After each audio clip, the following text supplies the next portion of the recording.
I am fresh out of the theater from watching Avatar 3 and I gotta say I really enjoyed it. It seems like the other people that are reviewing the movie, they seem a bit let down, like it wasn't what they thought it would be, which I can kinda get.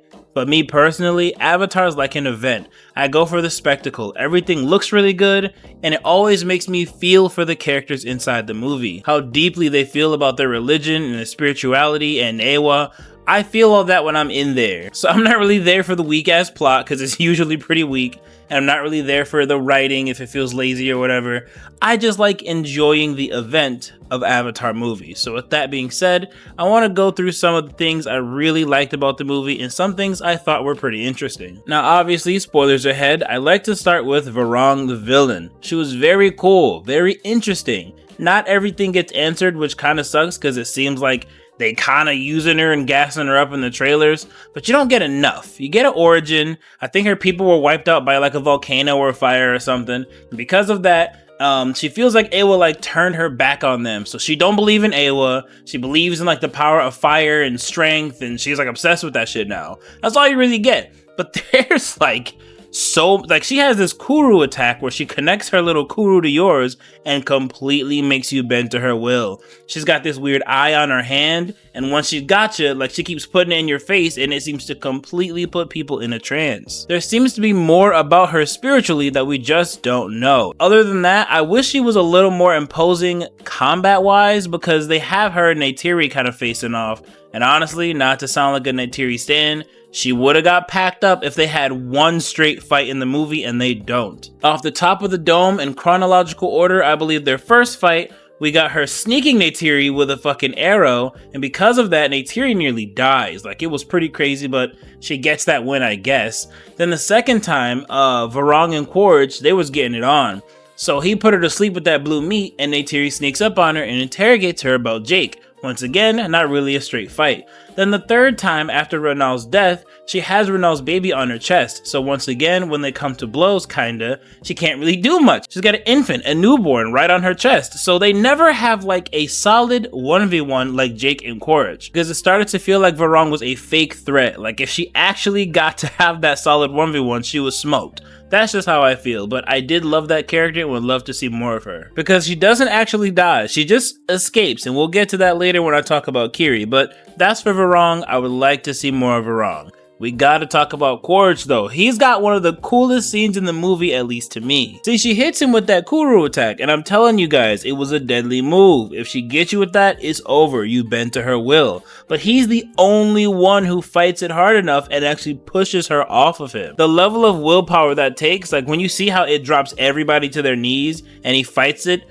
that's why she's so obsessed with him. That's why she starts to like him a lot. She see how strong he really is, and I thought it was just really impressive. And I like what they're doing with the character. I just kind of wonder where it's gonna lead, because Jake tells him that he's got new eyes with this new avatar body and he needs to use them to see, because Quaritch seems to think he's OG Quaritch. Like he thinks he died and came back as this Na'vi, when he really is just a Na'vi with a dead man's memories, which is very different. He is free to live his own life. He doesn't have to live this life of this dead guy. And he's kind of struggling with this, and on top of that, we see he's really giving in to that Fire Clan's way of life. He starts wearing ash and wearing their paint. He's sleeping with Varong multiple times. He's starting to understand the deeper meaning of this planet and actually disobeying the military, the thing he hates Jake for. He's not there yet, but he is getting there in this movie, and I found that all very interesting. And on top of that, we got the relationship with Spider. See, Spider sees Jake as his father, but he knows deep down Quaritch is also his father,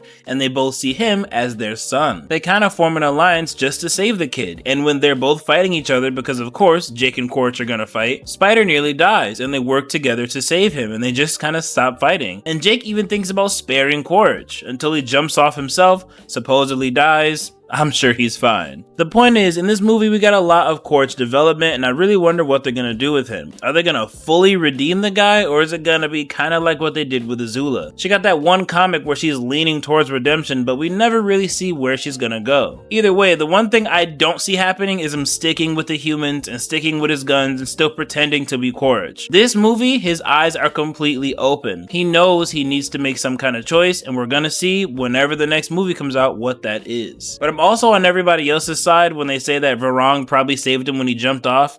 That's probably what happened. I'm so sure he's not dead. Now for my favorite character, Jake. He was cool like he always is. He just needs some serious alone time with Lo'ak. I'm not gonna lie to you guys, he gotta polish up on his dad skills. I'm no parent, but god damn. I know he's grieving Neteyam, but Jesus, he was so like grumpy this movie, and he was so mean to Lo'ak. And we kinda got some level of healing, I guess, at the end when he says he's proud of him. He did something that the Toruk Makto couldn't do. He calls him his wingman, he asks for his help. I mean, there is some level of moving forward in a positive way at the end, but we need more of that in the next movie. And honestly, I'm just gonna do these two together because when it comes to Lo'ak, he need more to do. Like, I still think Neteyam is much cooler, and he's dead, so I need Lo'ak to kind of turn up a bit. He went on this side journey and he helped in a big way, but damn bruh, I needed to see more of him in the movie and I just didn't get enough, honestly. I still don't really care about the character, like I don't want him to die, but I think we just need a little more. I think my two favorite parts when it came to Jake though is one, when he keeps trying to open Quaritch's eyes about being his own person, because Quaritch still has this deep-seated hatred for Jake, and Jake kind of feels the same way, but you can see he's kind of looking at a different point of view when he looks at Quaritch.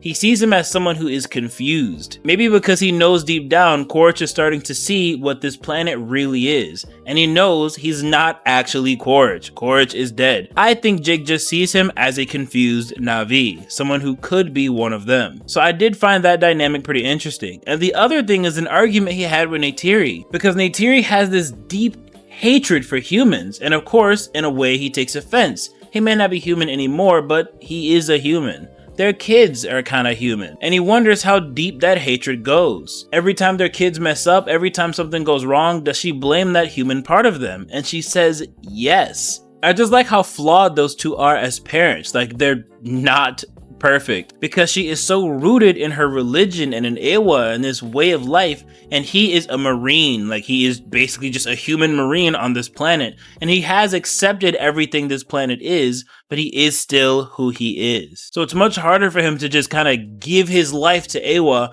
and this way of life and just kind of let things happen. And because of that, he parents differently. And like, Lo'ak is kind of the narrator in this movie. So even Lo'ak understands, like, when his father wants to be emotional, he just isn't. His way of dealing with things is to stay quiet and be busy. The craziest thing about his parenting and his grieving is just that it almost drove Lo'ak to end his own life. He put a gun right to his head and almost pulled the trigger. It was pretty dark, and I didn't expect this. So like I said before, him and Lo'ak need some alone time in the next movie. He needs to be with his son. They need more scenes where he's saying he's proud of him and stuff, because even after the movie ended, I don't think they're all good. I think this is just a good move forward. Now, Neytiri and Kiri, I gotta talk about these two before I get up out of here. Neytiri was so drained. They did not like run over Neteyam's death in this movie. You feel it throughout from beginning to end. When it comes to Jake and Neytiri, they're not okay. They're not okay. The way they speak, the way they act, like, you feel that death, and I kind of like that. Like, most movies probably would have had them get over it or be some kind of time skip, but nah, Neytiri's not getting over it. She's like real heavy on Eywa, heavy on her religion, doing her best not to lose it after losing her baby. But I do like that at least at the end, you see some growth. She's starting to let go of that rage a little bit. Hell, she had some of that rage towards Spider, and she wanted him dead for a good chunk of the movie. And this leads to one of probably my favorite part of the movie. See, she puts on this red paint to pretend to be one of the fire people so she can save Jake. Now, Spider is very integral to saving Jake, so she ends up saving the both of them. Jake then realizes that they do need to kill Spider to save everyone, because now Spider has been changed and he can breathe on the planet. If the humans take him and learn how to do this, it's over for the Na'vi. So Jake takes him into the forest to slit his throat, and this would be cool if this was Neytiri who hadn't grown. But she has grown. She doesn't want to do this. So while she's wiping this paint off of her face, it looks like she's got blood on her hands. And she realizes, we cannot do this. So she goes to stop Jake. Now by the time she gets there, he does stop himself and realizes he just can't kill Spider. That's his son. But that cool imagery of the red paint on her hands, realizing what she's doing, I just thought it was so good. I loved her story and her growth over time, and now she fully loves Spider. And when it comes to Kiri and her spirituality, bruh, like the whole planet's at her beck and call. She's just getting stronger and stronger to the point she was even able to speak to Eywa. We saw Eywa, which is just like a giant Na'vi. It was beautiful and breathtaking, and although she was really struggling to connect to her, I think it was Took and it was Spider and maybe one more person, they all helped her finally reach Eywa. So essentially they build on what they were doing in the last movie where her spirituality is getting better, she's getting a deeper connection to Eywa, and she's becoming more powerful and more in tune with the planet. But the craziest part, besides literally seeing Eywa, is when she uses her own Kuru, connects it to Varang, the thing she's been doing all movie, and overpowers her. And it sounds like she called her a bitch. Someone who watched the movie can also let me know. But when she does overpower her, that's when Varang runs away and we don't see her anymore. So now Kiri is very powerful. She basically helped them win the war. Like, she's very strong now. And this isn't everything I found cool, but this is just some of the stuff off the top of the dome. I just came back from the movie. I really liked it, but I do know some people expected more. Some people wanted more backstory for Varang. Like, the movie wasn't perfect, but for me, someone who only goes for the spectacle, I am very satisfied. I'd love to know how you guys felt about the movie. Hope you enjoyed my little breakdown, and I will catch you guys on the next one.